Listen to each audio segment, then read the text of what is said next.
Martedì 4 giugno, San Francesco Caracciolo. È il 155esimo giorno dall'inizio dell'anno e ne mancano 210 al termine.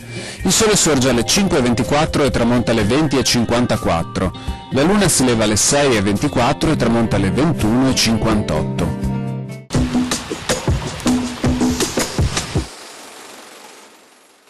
Dopo ben 20 scrutini, all'età di 78 anni, viene eletto doge Marcantonio Trevisan. Il ritardo e l'incertezza sulla sua elezione erano dovute alla sua ben nota bontà d'animo e innocenza, venendo quindi ritenuto inadatto a ricoprire la massima carica della Repubblica in quei tempi difficili.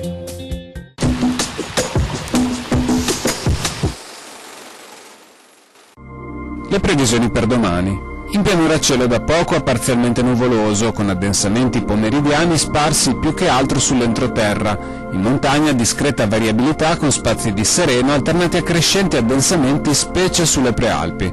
Probabili precipitazioni sparse a crescente carattere di rovescio temporale da fine mattinata in poi sull'entroterra, in particolare sulle zone montane e pedemontane. Rispetto al giorno precedente le temperature subiranno variazioni distribuite in modo irregolare, tra cui comunque per le massime in pianura preverrà un lieve calo.